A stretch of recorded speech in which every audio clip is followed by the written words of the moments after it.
as you know, the Save America Act is an expanded voter integrity bill. Okay, I mean, I can't even believe I have to actually spell out why each of these very simple and straightforward demands are important. Every single person needs to provide proof of citizenship to register to vote. Every single person needs to show photo ID in order to actually vote. Doesn't matter where you are. It's universal, whether you're in Texas or California. And there is a mandate to yearly scrub non-citizens off the voter rolls. I mean, obviously, there'll be a big, massive purge, but then there's got to be follow-ups as well. Simply put, the SAVE Act universalizes the election integrity protocols that are properly basic to any functioning, vibrant democracy. In our case, a constitutional republic. These requirements are the very requirements that the vast majority of democracies all over the world have instituted for years now. And as such, it's no surprise that proof of citizenship and voter ID requirements consistently poll as the single most popular political issues out there. Don't take my word for it. Here's CNN admitting it to their own rapidly dwindling audience. Voters favoring photo ID to vote. Among all voters, we're talking 77%. And this is uniform, basically, or universal, I should say. Universal. Democrats, 62%. Independents, 77%. Republicans, 95%. This is something that is popular across the political spectrum. It is a rare thing that is popular across the political spectrum. When it comes to voter ID, the voters are with President Trump on this, whether they're Democrats, independents, or Republicans. Overall, very clear. We're talking about 3 in 4 overall who support the idea of photo ID in order to. This is why Trump is fighting so hard for it. I mean, 3 in 4 voters. How many political issues do you know of that garner that kind of supermajority support? I mean, seriously. Election security is the very definition of an 80-20 issue. So naturally, that means that the Democrats, as usual, are united in their opposition against it. Remember what Rush used to say, whatever's good for America is bad for the Democrats. Whatever's good for Democrats is bad for America. I mean, that's a universal. What Americans overwhelmingly support, the Democrats will always unanimously oppose. It's literally a law of the universe. And unfortunately, as part of that law, there will always, always, always be a handful of repulsive establishment rhino Republicans to join them. I always prefer Diablo, all right, Democrat and all but label. But note, gang, it is never the other way around. It's never a handful, 4 or 5 Democrats joining Republicans in one of their legislative priorities. It's always turncoat Republicans betraying their base on behalf of their establishment donors who hate Trump and hate the MAGA movement, and who themselves cannot win without their own form of fraud, like Lisa Murkowski, whose reelection consistently depends on the other sham of ranked choice voting, right? Ranked choice voting crowns a winner who is not the top choice of most voters. And they do that by discarding ballots for eliminated candidates through multiple rounds, effectively manufacturing a fake majority rather than reflecting genuine first choice preferences. So as we speak, 4 feckless rhino Republicans have joined forces repeatedly with the Democrats to defeat the Save America Act. Murkowski, Mitch McConnell, our own Mojtaba, our own cardboard cutout senator, Tom Tillis in North Carolina, who will fortunately be leaving us after this session, and Maine's Susan Collins, who's up for re-election this November. Now, for months, John Thune's answer to Trump, to Mike Lee, to the base, was always the same tired, demoralized line. We don't have the votes. We don't. Show me the 60 votes. If you can find me the votes, I can get it passed. Maybe President Trump would like to come to Capitol Hill and find me the votes. If ever there was a funeral director senator, it is John Thune. I mean, the guy literally looks like a mortuary guy. It's so patently pathetic. It's so ridiculously demoralizing to the base. Thune is the Senate leader. He's the leader of Senate Republicans. It's literally his title. It is his job to garner the votes necessary for the passage of the legislative priorities of the leader of the Republican Party. So if Thune can't lead his own brigade, his own senators, then he needs to step aside for someone who can. And so in the face of that incessant wimpiness, Trump did what Trump always does. He escalated, and he escalated hard. So late last month, Trump posted directly at Thune on Truth Social, "Do not let the Senate leave town until it passes the Save America Act," or far better still, until it terminates the filibuster. Now, that's not a suggestion. That's a president publicly ordering his own majority leader around in front of the entire country, basically telling him to grow a spine and become the leader that he's supposed to be. Remember, the Republican Party is not... actually, let me frame it this way. It's better to frame it this way. Trump and Thune are coming from very different political persuasions, okay? Thune is old school Republican, which means he's an establishmentarian. He's an establishmentarian. He sees politics as fundamentally deliberative. Politics is deliberation. So he's part of our own version of the House of Lords, right? This is the place of second thought.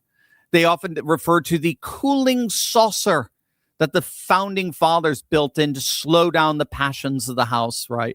Where compromise and procedure matter far more than speed, and where you don't torch 2 centuries of Senate tradition on a whim. The problem here for Thune is that the Democrats have effectively blown up that system, that senatorial system. They have no intention of compromising on any issue that MAGA supports at all, ever. I mean, they're not even supporting an issue that literally garners 80% support, majority support of their own voters.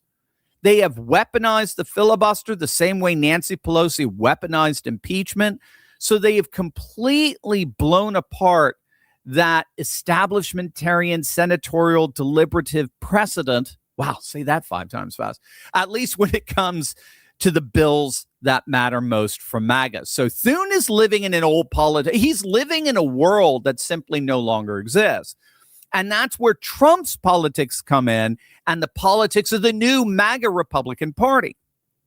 Trump understands that in an age of total war politics, deliberation without leverage isn't statesmanship.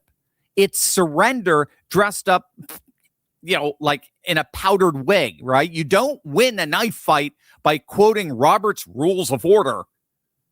Trump's whole theory of the presidency and of the executive branch is that if the other side has already burned the rule book, the only honorable move left is to burn it right back faster and make them own the wreckage. Thune wants to preserve an institution the Democrats have already gutted from the inside, while Trump wants to win the actual fight that's happening on the ground right now, today, with real consequences for the country. And that, more than any personality clash, is the entire war being fought inside the Republican Party this week. It's the old establishmentarian elite versus the new Republican Party of fight, fight, fight, win, win, win. So, in that spirit, Trump sent his secret weapon. And that, of course, is the one and only Vice President J.D. Vance. Now, remember, J.D. was a senator, right, before he was VP. So he knows these guys. He knows how things work in the Senate. And he didn't sit back and let this die in a press release war. Vance has been physically walking the halls of the Capitol, meeting with senators, working the SAVE Act angle from the inside. This isn't new for him. He's been embedded in this fight since, at least July, working with Speaker Mike Johnson at the House side and pushing the procedural angles with Thune directly on the Senate side. At the very same time, there's a growing revolt against Thune among his own senators. Nearly 20 Republican senators have either called for canceling recess outright or expressed support for staying in Washington until the bill gets a vote. It all started with the great Mike Lee, the senator from Utah, who we heard from earlier.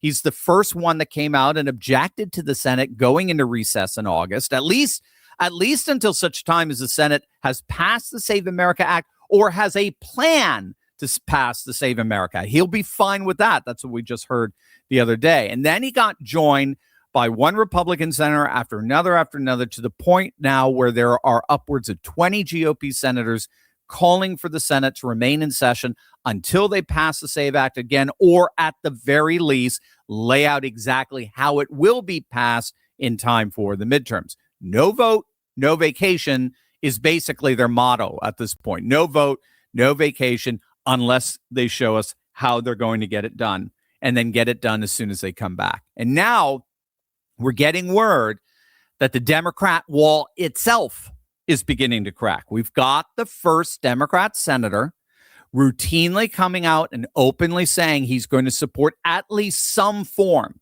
of the SAVE Act. And that, of course, is the one and only Pennsylvania Senator John Fetterman. Now, many don't know that Fetterman has actually been breaking from his own party on voter ID for over a year now. So back in February, he went on Fox and said requiring basic ID to vote is not unreasonable.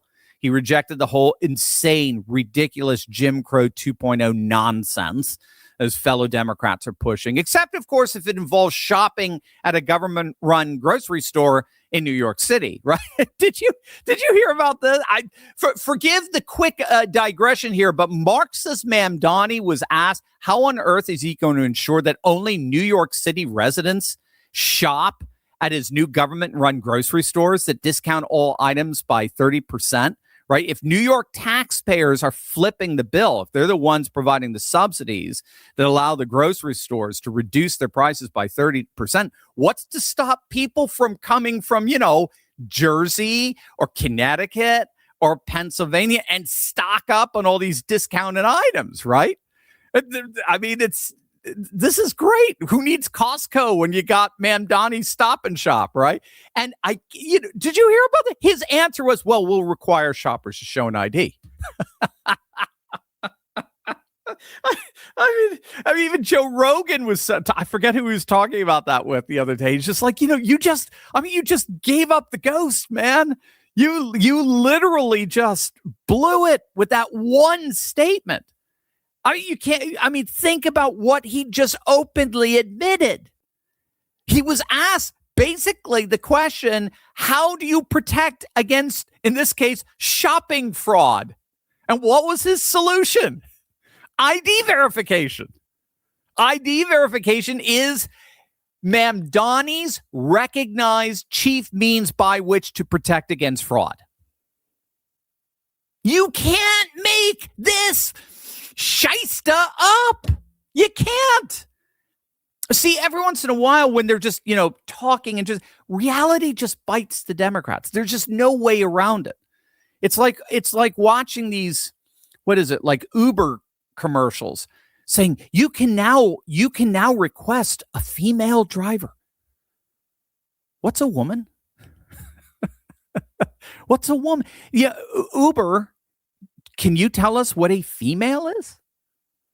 I mean, it's just insane. It's who was it? Cori Bush, who just lost her primary. Isn't she the one who's screamed and yelled in a recent House hearing that Republicans were against women's rights? And then one of the Republicans said, "Oh, Ms. Bush, can you just please define what do you mean by woman? What is a woman?" See, every once in a while, just when they let their guard down, reality creeps in for a Democrat. Reality gets the best of them.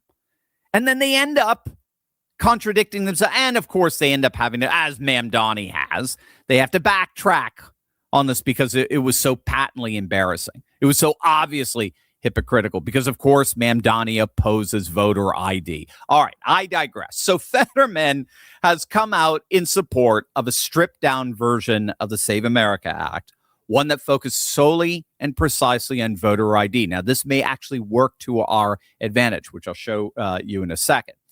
So if the SAVE Act were passed in chunks, in portions, each provision attached to different reconciliation bills that only require 50 votes for passage, thus bypassing the Senate's weaponized filibuster, then ironically, we wouldn't need another Republican to vote for it in terms of the ID requirement. We just need Fetterman.